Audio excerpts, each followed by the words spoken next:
Mon mari est un grand occultiste. Bonjour à toutes et à tous. Aujourd'hui, je vais vous présenter un témoignage qui dépasse l'entendement. L'histoire d'une jeune femme, nommons-la Mariam, qui a fait des découvertes choquantes sur son mari. Prenez le temps d'écouter ou de lire attentivement. Si vous avez des suggestions, des ressources, des adresses ou même un mot d'encouragement, laissez un commentaire. La solidarité peut sauver des vies. Je m'appelle Mariam, je suis originaire d'Afrique de l'Ouest. J'ai 30 ans aujourd'hui, mais j'ai connu mon mari, que j'appellerai Ismaël, quand j'en avais à peine 24. J'étais alors fraîchement diplômée, pleine de rêves, et j'avais déjà ouvert un petit commerce de vente de produits cosmétiques dans un quartier fréquenté. Ismaël est entré dans ma vie comme un soleil, grand, bien mis, poli. Il dépensait sans compter dans ma boutique, achetant des lotions, des parfums, des produits de luxe. Je me souviens qu'il venait toujours avec un grand sourire, faisait des blagues et laissait des pourboires généreux à mes employés. Au début, je le voyais comme un client fortuné, puis un jour, il a entamé une conversation plus personnelle, me disant qu'il aimait mon sens des affaires et qu'il me trouvait aussi très attirante. Il m'a invitée à dîner. J'ai hésité, car je n'avais pas l'habitude de sortir ainsi avec un client, mais il m'a fait bonne impression. Nos premiers dîners se sont très bien passés. Il parlait d'investissement, de commerce, me demandait mon avis sur tel ou tel produit à importer. Je me sentais valorisée. C'était la première fois qu'un homme riche s'intéressait à mon opinion professionnelle et me traitait en égal. Au bout de 6 mois, Ismaël m'a demandé en mariage. Tout me paraissait beau. J'avais l'impression d'avoir trouvé un homme travailleur, prévenant, généreux, prêt à fonder une famille avec moi. Ma famille a accueilli la nouvelle avec joie, car ils le voyaient comme une opportunité pour moi de vivre dans l'aisance financière. J'avoue que j'avais aussi le sentiment que le destin me souriait. Après tout, j'avais passé des années à peiner dans mon commerce, et voilà qu'un homme providentiel m'offrait de partager sa vie. Notre cérémonie de mariage a eu lieu dans un grand hôtel de la ville. De nombreux convives étaient présents, dont certains que je ne connaissais même pas. Ismaël avait un large réseau, apparemment composé de contacts d'affaires, d'amis influents, de membres de la diaspora. On a passé une soirée somptueuse qui a renforcé mon sentiment de vivre un conte de fées. Les premiers mois de mariage se sont déroulés parfaitement. Ismaël m'a aidé à agrandir ma boutique, m'a offert une voiture et m'a couverte de cadeaux. J'étais heureuse, persuadée d'avoir fait le meilleur choix. Au fil des mois, j'ai commencé à remarquer qu'Ismaël avait un rythme de vie étrange. Souvent, il rentrait tard, voire ne rentrait pas de la nuit, prétextant des livraisons urgentes ou des opérations d'import-export qui ne pouvaient attendre. J'essayais de le questionner, mais il me répondait évasivement « Le commerce n'a pas d'horaire fixe, il faut saisir toutes les opportunités ». Parfois, il disparaissait plusieurs jours, disant qu'il se rendait dans une autre ville pour rencontrer des partenaires. Et quand je lui demandais plus de détails, il se braquait. « Tu n'as pas confiance en moi ? Je suis un homme d'affaires, ce n'est pas un métier de bureau où on pointe à 8 heures et on repart à 16 heures. » Je finissais par me taire, d'autant qu'il restait adorable quand il était présent. Il me ramenait des cadeaux, s'occupait de moi, s'excusait de ses absences, me disait qu'il faisait tout ça pour nous offrir une vie meilleure. Au bout d'1 an de mariage, une amie proche m'a dit qu'elle avait vu Ismaël près d'un lieu réputé pour être fréquenté par des marabouts. J'ai éclaté de rire. Pourquoi mon mari, déjà aisé, irait chez un marabout ? Mon amie ne savait pas quoi répondre. Elle-même ne faisait que rapporter la rumeur. J'ai balayé cette idée, me disant que les gens aimaient colporter des ragots sur les riches. Mais quelques semaines plus tard, une autre connaissance m'a dit quelque chose de similaire. Cela commençait à me titiller. Un soir, j'ai osé demander à Ismaël « Au fait, tu n'irais pas voir un marabout ?» Il a éclaté de rire, me traitant de paranoïaque. Sa réaction m'a quand même semblé un peu trop vive, mais j'ai préféré ne pas insister. Dans mon commerce, je vendais des articles de luxe à plusieurs femmes très aisées, souvent célibataires ou divorcées, qui menaient un style de vie mondain, entre boîtes de nuit et restaurants haut de gamme. J'ai fini par nouer des liens avec certaines qui venaient très régulièrement faire de gros achats. J'ai remarqué que petit à petit, certaines de ces grandes clientes ne se montraient plus. D'abord, j'ai pensé que c'était normal, qu'elles voyageaient ou avaient changé de boutique. Mais quand j'ai appris qu'au moins 2 d'entre elles étaient officiellement portées disparues, j'ai eu un frisson. J'ai trouvé ça étrange, mais je n'y ai pas vu de rapport direct avec ma vie privée. Un soir, je sortais avec des amis, et j'ai vu la voiture de mon mari garée dans une ruelle sombre. C'était la même plaque d'immatriculation, aucun doute possible. À l'intérieur, personne.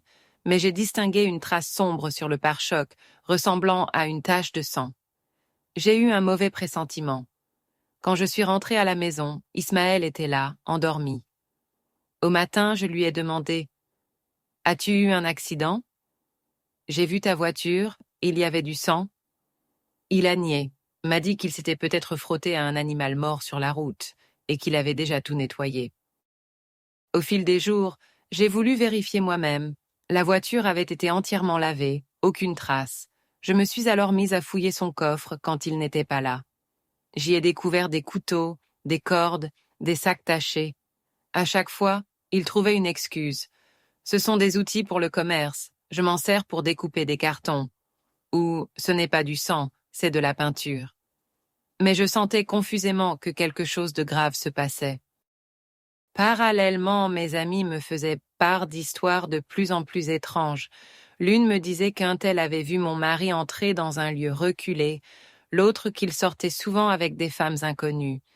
J'avais déjà des doutes, mais je me refusais à croire qu'il pouvait être infidèle ou criminel. Je me disais qu'il aimait juste sortir, faire la fête, et qu'il restait un bon mari pour moi. C'est quand mon amie Myriam, l'une de mes meilleures clientes, a disparu du jour au lendemain que j'ai commencé à établir un lien. Myriam correspondait au profil, femme aisée, habituée des soirées, aimant dépenser sans compter. Comme d'autres avant elle, elle n'avait laissé aucune trace. Je me suis souvenu l'avoir vue discuter avec Ismaël lors d'une soirée que j'avais organisée à la boutique. J'ai ressenti un frisson. Pour en avoir le cœur net, j'ai payé un ami chauffeur afin qu'il file Ismaël durant 2 jours, de nuit comme de jour. Cet ami m'a raconté que mon mari se rendait à une villa isolée, qu'il y entrait avec 1 ou 2 femmes, puis en ressortait seul. Parfois, il y retournait le même jour avec d'autres personnes. L'ami n'a pas osé s'approcher trop près, de peur d'être repéré, mais il m'a dit que cette maison lui paraissait suspecte, qu'il entendait parfois des cris lointains. Mes cheveux se sont dressés sur ma tête. J'ai ressenti un élan de terreur et en même temps la volonté de vérifier par moi-même. Alors, un jour où Ismaël était parti plus longtemps que d'habitude, j'ai volé un double de ses clés de voiture et me suis rendue à la villa dont j'avais l'adresse grâce à mon ami chauffeur. Arrivé devant cette villa, j'ai constaté qu'elle était entourée d'un mur haut, sans plaque ni nom. La porte était close, mais j'ai contourné le bâtiment et ai trouvé une petite porte arrière mal verrouillée. En poussant doucement, je suis entrée dans un couloir sombre, sans lumière, avec une odeur écœurante, un mélange de pourriture et de métal. Le cœur battant, j'ai allumé la lampe de mon téléphone. Les couloirs étaient déserts, mais je percevais un silence oppressant. J'ai avancé, à la recherche d'une pièce qui aurait pu contenir un indice sur Ismaël, puis je suis tombée sur une porte fermée, derrière laquelle j'ai cru entendre un bruit de gouttes d'eau. Je l'ai poussée, et la scène qui s'est offerte à moi était inimaginable. Des récipients contenant des restes sanglants, des couteaux, et dans un coin, un sac à main que je reconnus appartenir à Myriam, mon amie disparue. Devant mes yeux, c'était le cauchemar absolu. J'ai compris que mon mari attirait des femmes jusque-là pour les tuer, ou en tout cas, pour quelque chose de sordide qui impliquait leur disparition. Je me suis évanouie quelques secondes, à cause de la peur et de l'odeur nauséabonde. En reprenant mes esprits, j'ai voulu fuir. Mais alors que je me relevais, j'ai entendu des pas dans le couloir. Je me suis cachée derrière un meuble, respirant à peine. J'ai reconnu la voix d'Ismaël, qui parlait à quelqu'un d'autre. Nous devons effacer les traces de la dernière. Je reçois un nouveau lot, demain soir. Un frisson glacé a parcouru tout mon corps. Ainsi, c'était bel et bien lui, mon mari, le responsable de ces disparitions. Malheureusement, un complice m'a repéré en passant dans la pièce. Je n'ai pas eu le temps de courir qu'il m'a saisi par le bras, hurlant « Elle a tout vu !» Ismaël est entré, un regard de fureur et de surprise dans les yeux. Il m'a fixé un instant, puis a dit « Enfermez-la, je déciderai plus tard de son sort. » J'ai été traînée dans une petite chambre sordide, les mains ligotées. J'ai passé des heures, peut-être des jours, nourrie seulement de pain rassis et d'un peu d'eau. De temps en temps, Ismaël venait me voir, silencieux, l'air soucieux. Je sentais qu'il hésitait, qu'il n'avait pas forcément prévu de me tuer, mais ses complices murmuraient que j'étais un témoin dangereux. Durant ma captivité, j'entendais parfois des cris venant des autres pièces, me confirmant que d'autres victimes étaient torturées ou assassinées pour un rituel. Je priais, je suppliais Dieu de me sauver. Je me disais, c'est la fin, Ismaël va m'éliminer parce que j'ai tout découvert. J'étais fatiguée, déshydratée, en état de choc. Par moments, on me déplaçait d'une pièce à l'autre, on me laissait entrevoir des scènes atroces, des seaux remplis d'organes, des objets ensanglantés, des matelas souillés. Je ne voulais plus ouvrir les yeux. Je suppliais qu'on me tue vite pour abréger mes souffrances, ou qu'on me laisse partir. Heureusement, j'avais laissé un plan B avant de partir à la villa. J'avais envoyé ma localisation à un ami de confiance, précisant que si je ne rentrais pas dans les 2 heures, il devait alerter mes proches et la police. Cet ami, inquiet de ne pas me voir revenir, a agi. Il a rassemblé quelques proches, des connaissances dans la police, et ils ont décidé de prendre d'assaut la villa. Ils y sont parvenus après avoir soudoyé un garde du quartier. Une nuit, j'ai entendu des coups violents sur les portes, des cris, des détonations. Mes ravisseurs se sont dispersés, la panique a envahi la villa. L'un d'eux m'a donné un coup de pied en passant, me traitant de maudite, puis il est parti. Les portes ont fini par céder, et j'ai vu des forces de l'ordre, ou peut-être des civils armés, qui pénétraient. On m'a retrouvée attachée dans un coin de la maison. Ils m'ont libérée, m'ont couverte d'un drap, car j'étais en loques, m'ont fait sortir de ce lieu macabre, où d'autres captives, hélas, n'ont pas survécu ou n'ont pas été retrouvées entières. J'ai appris plus tard que la police avait découvert un véritable carnage, des morceaux de corps, des objets personnels et des signes de rituels sataniques. Plusieurs complices ont été interpellés. Ismaël, lui, avait réussi à fuir. Certains disent qu'il a été gravement blessé, d'autres qu'il est sain et sauf dans un autre pays. J'étais tellement soulagée d'être sortie vivante, mais aussi anéantie de savoir que cet homme, mon mari, s'était transformé en monstre. Après ma libération, j'ai été transportée à l'hôpital. J'étais en état de choc, déshydratée, souffrant de diverses contusions. On m'a fait passer des examens. On m'a conseillé une thérapie psychologique pour surmonter le traumatisme. J'ai dû témoigner devant la police, décrire tout ce que j'avais vu dans la villa et raconter comment je m'étais rendu compte peu à peu qu'Ismaël menait une vie secrète faite de sacrifices humains pour, selon toute vraisemblance, conserver et accroître sa richesse. Les autorités m'ont posé beaucoup de questions. N'aviez-vous vraiment aucun soupçon? Pourquoi ne pas avoir dénoncé plus tôt vos doutes? J'ai expliqué que je ne pouvais pas imaginer la gravité de ces activités, que j'avais des soupçons sur des infidélités ou un trafic louche, mais pas sur des meurtres rituels. Même après ces révélations, je ne suis pas en sécurité. Des complices d'Ismaël seraient encore dans la nature, et je crains qu'ils ne veuillent me faire taire définitivement. J'ai reçu un coup de fil anonyme où une voix me disait « Tu as détruit notre sanctuaire, tu vas le payer ». Ce genre de menace me fait trembler, car je sais que ces gens n'hésitent pas à tuer. J'ai dû quitter mon logement, me cacher dans un petit hôtel. Je ne peux plus gérer ma boutique, par peur qu'on vienne m'y chercher. Financièrement, je suis soutenue par quelques proches, mais je ne sais pas combien de temps ça pourra durer. Je rêve de quitter le pays, de repartir à zéro ailleurs. Sauf que je n'ai pas les moyens, ni les contacts pour ça. Au-delà de la peur, il y a la tristesse. J'avais cru en l'amour, en un mariage heureux, en la prospérité dans le commerce. J'avais imaginé fonder une famille, avoir des enfants avec Ismaël.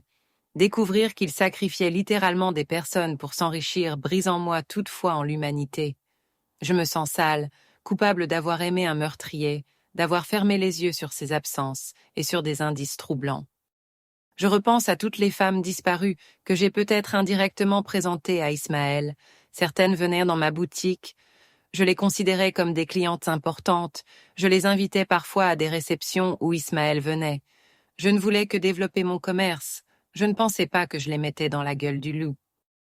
D'après ce que j'ai compris, Ismaël n'avait pas prévu de me tuer rapidement. Il jugeait que j'étais trop visible, qu'il valait mieux me manipuler et profiter de mes relations pour amener des femmes fortunées. En gros, j'étais son appât involontaire. Mais dès lors que j'ai pénétré dans la villa et que j'ai découvert la vérité, j'ai perdu toute utilité. Je devenais un témoin dangereux. S'il n'y avait pas eu mes amis qui ont coordonné un assaut, Je serais sans doute morte comme les autres, démembrée pour quelques rituels atroces. Après ce traumatisme, plusieurs personnes m'ont conseillé de me rendre dans une grande église charismatique, réputée pour ses délivrances, ou dans une mosquée, où un imam pourrait prier pour me purifier de toute emprise satanique. J'hésite parce que je suis encore sous le choc de voir comment la religion peut être pervertie par certains. Mais je reconnais que j'ai besoin d'une forme de soutien moral et spirituel. Si vous lisez ou écoutez ce témoignage, je vous en prie, laissez vos idées, vos suggestions de protection légale et spirituelle. Partagez cette vidéo pour que l'histoire d'Ismaël soit connue, que d'autres femmes se méfient des signes d'enrichissement soudain. Merci d'avoir écouté ce récit long et difficile jusqu'au bout. Si vous voulez aider, n'oubliez pas de partager, de commenter, de vous abonner à cette chaîne pour plus de témoignages. Votre soutien peut faire la différence. N'oublions pas que la force du collectif peut briser le silence et éclairer les zones d'ombre où se terrent ceux qui perpètrent l'indicible. Prenez soin de vous.